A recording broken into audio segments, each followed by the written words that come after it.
Eu preciso de um milagre. Do pastor Benny Hinn. Reclame a sua herança. Receber um milagre não é algo que ganhamos mediante boas obras. Nem é um presente para mostrar-nos amor e apreciação. A saúde nos pertence. É a nossa herança. Êxodo 15:26. A sua estrada para a saúde e recuperação está perfeitamente marcada. A Bíblia diz que primeiro a palavra de Deus deve ser edificada em nós. Quando isso acontece, estamos prontos para receber o que é nosso de direito.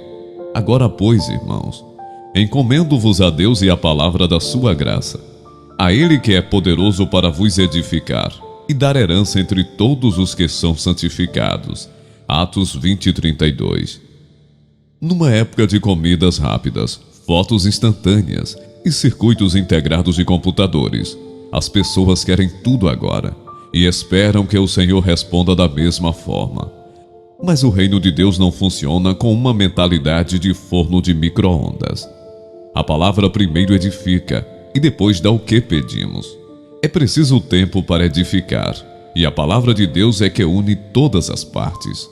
A palavra edificar, como usada.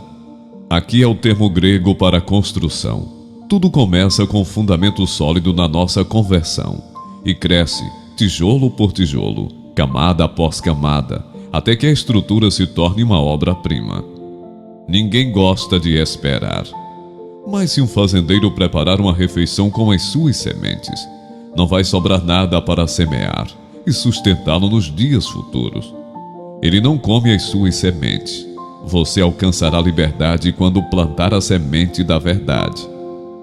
Você talvez diga: continuo doente, ainda me sinto abatido e derrotado. Quem sabe você pergunte: Senhor, onde está minha saúde? Minhas pernas e minha cabeça doem. Tenho dores contínuas em todo o corpo. Você pode até concluir que a única coisa sobre a qual pode rejubilar-se é o fato de ter nascido de novo. Fisicamente se encontra numa condição lamentável. Não entre em pânico. Você está no caminho certo. Ao ser edificado na palavra de Deus, está semeando sementes que irão curá-lo dos pés à cabeça. Enquanto anda por esse caminho, ouvindo, vendo e amando a palavra, o processo de edificação continua. Dia após dia o progresso é constante. Desde que está tão próximo do que ocorre, você talvez não possa medir o seu crescimento. O seu espírito foi transformado. A sua alma está sendo transformada. Em Romanos 12:1 e 2, a Escritura nos diz: Rogo-vos, pois, irmãos, pela compaixão de Deus, que apresenteis os vossos corpos em sacrifício vivo, santo e agradável a Deus, que é o vosso culto racional. E não vos conformeis com este mundo, mas transformai-vos pela renovação do vosso entendimento, para que experimenteis qual seja a boa, agradável e perfeita vontade de Deus. O seu espírito foi então salvo pelo novo nascimento. A sua alma está sendo salva, e o corpo será salvo. Do mesmo modo, o seu espírito foi curado na cruz, e a sua alma, emoções, intelecto e vontade, é curada à medida que a palavra se desenvolve em você. Um dia haverá transformação tendo lugar no seu corpo. Você dirá repentinamente: está acontecendo. Sinto-me melhor e diferente do que me sentia há 3 semanas. A transformação do homem interior ocorre no momento, mas os sinais externos podem demorar mais. A palavra de Deus começa a dar a sua herança no mais profundo do seu ser. Antes de muito tempo, as suas emoções estarão curadas e a sua mente começa a pensar como o Pai pensa. É uma lei de Deus e da natureza, que aquilo que ocorre no exterior será tocado pelo transbordar da torrente em seu interior. Uma questão de fé. Dê tempo à palavra de Deus para derramar a sua vida em você e inundar o seu corpo. Ande pela estrada da vida dizendo: a palavra está sendo edificada em mim. Mediante a fé e a paciência eu herdo as promessas. A sua palavra lhe dará força e perseverança, mesmo que as suas pernas espirituais estejam doendo e você tenha vontade de desistir. Permita que a semente lance raízes, produza vida e fruto. Enquanto caminha, Deus espera ver em você dois elementos importantes: fé e confissão. A fé é essencial à cura? Absolutamente sim. A sua fé deve crescer e aumentar diariamente, se quiser receber a sua herança. O Senhor frequentemente curou homens e mulheres, quando se aproximaram dele com fé. Outras vezes, movido pela compaixão. O Senhor Jesus curou sem que lhe pedissem especificamente. Houve ainda outras vezes no ministério do Senhor Jesus, em que não era o momento de curar uma pessoa. Alguém me perguntou recentemente, por que Jesus não curou todos os que se acercaram dele? Só curou alguns e deixou muitos doentes. Esta é uma boa pergunta. Se o Senhor entrou muitas vezes pela porta do templo chamada Formosa, por que não curou o homem que estava sentado ali, e que mais tarde foi curado por Pedro e João? E o que dizer dos outros que também estavam na porta, e que eram paralíticos ou cegos, e pediam esmolas, porque só um foi curado? Se você lembrar de Atos 3:2, a Bíblia fala desse homem sentado na porta e pedindo esmolas. O versículo 6 conta a cura do homem, e como resultado 5.000 pessoas nasceram de novo. Atos 4:4. Creio que o resultado glorioso deste milagre foi a razão desse homem ter sido curado nessa ocasião e não antes. Deus é um Deus que faz as coisas no momento exato, e este é um grande exemplo de sua vontade perfeita em ação. Mas lembre também que ele declarou por meio de Isaías que seus caminhos não são os caminhos do homem. Isaías 55:8. Haverá sempre algo que nós, seres humanos, não saberemos ou compreenderemos. Haverá sempre coisas secretas que pertencem somente a Deus. Deuteronômio 29:29. Muitas vezes em serviços de meu próprio ministério, o Espírito Santo me fez saber que um indivíduo havia curado naquele mesmo momento. Como foi isso? Não procurei a pessoa e fiz uma oração de fé. O Espírito Santo sabia que o indivíduo estava pronto e o tocou. O elemento de fé, como uma chave para a cura, está acima de qualquer explicação. Embora sempre venham a surgir perguntas sobre cura e fé, podemos estar certos de que a fé é essencial no processo de cura de Deus. O que sabemos é que a fé é necessária. Repetidamente antes de Cristo curar, ele observou a fé possuída pela pessoa. Ele a viu. No Novo Testamento, a fé é quase sempre vista e não ouvida. Em Cafarnaum, e eis que lhe trouxeram um paralítico deitado numa cama.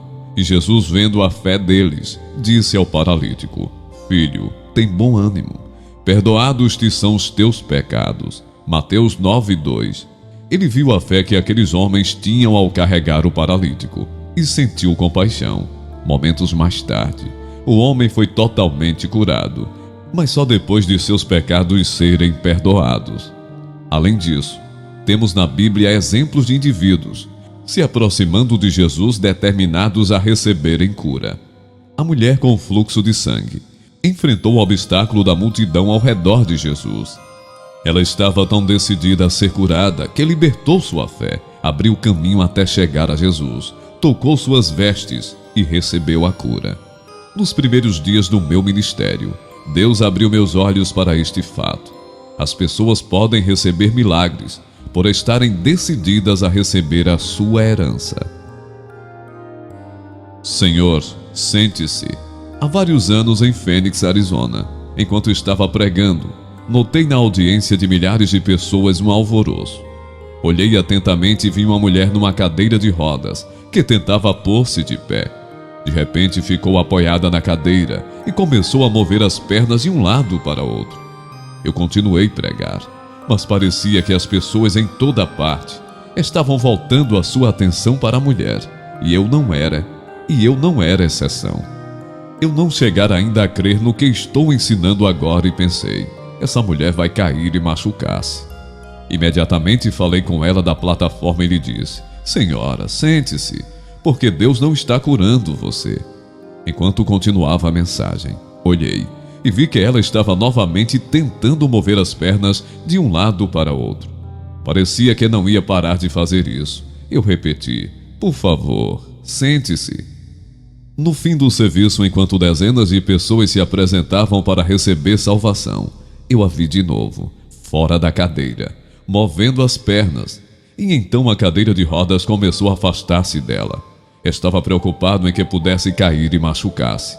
Decidi pô-la de volta na cadeira, mesmo que tivesse de forçá-la. A essa altura, eu estava um pouco aborrecido com toda a distração que ela havia causado durante a minha mensagem. Andei até ela e lhe disse: Senhora, durante todo o serviço falei que permanecesse em sua cadeira. Podia cair e machucar-se muito.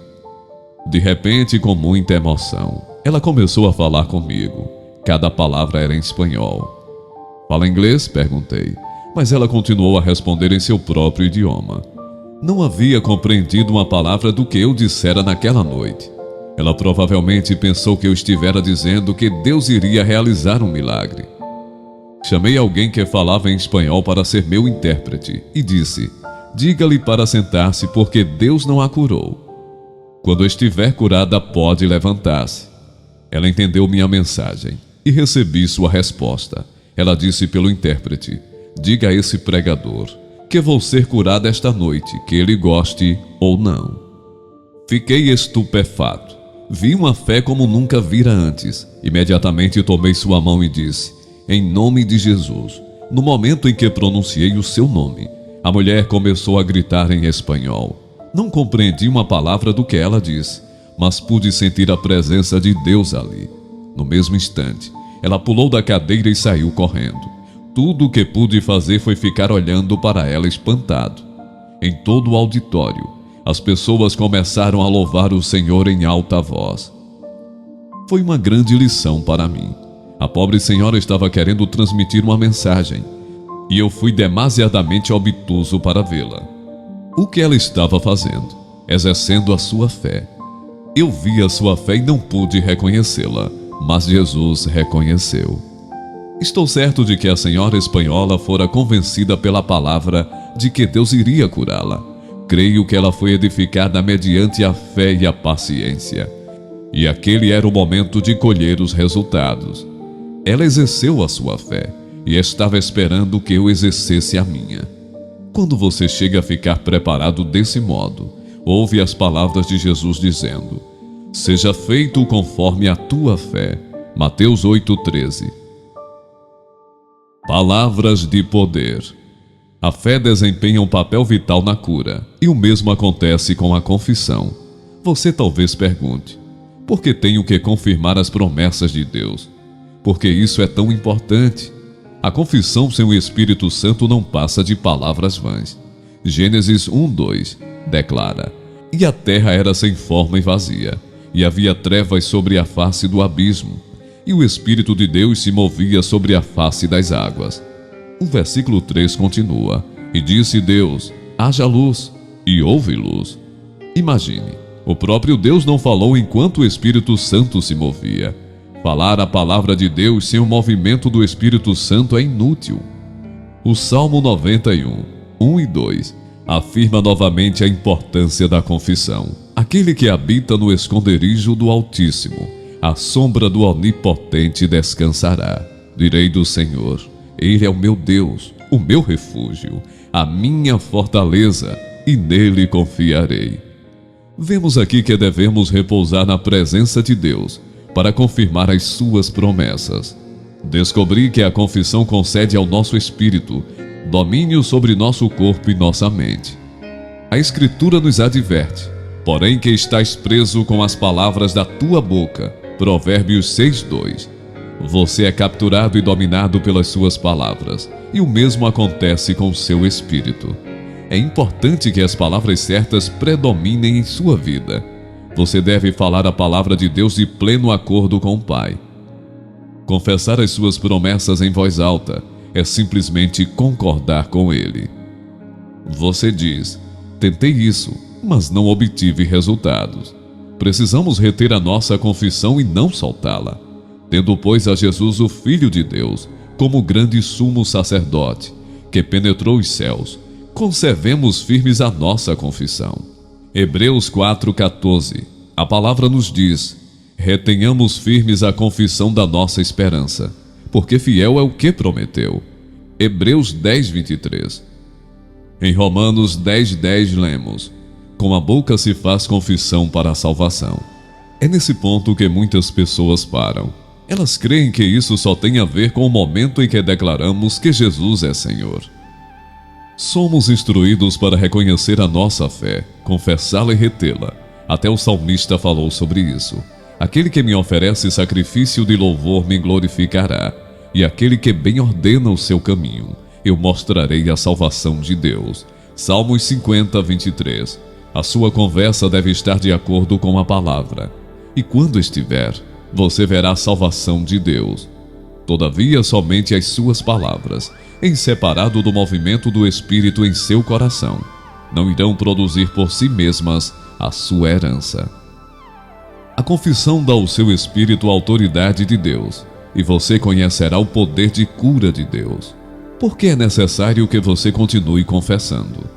Porque Deus é fiel às suas promessas. Quando você vê ao longe a promessa, esse é o momento de confessar, crer, andar, ver e amar a promessa. Deixe que a palavra encha e edifique você, e um dia, muito breve, receberá a sua herança.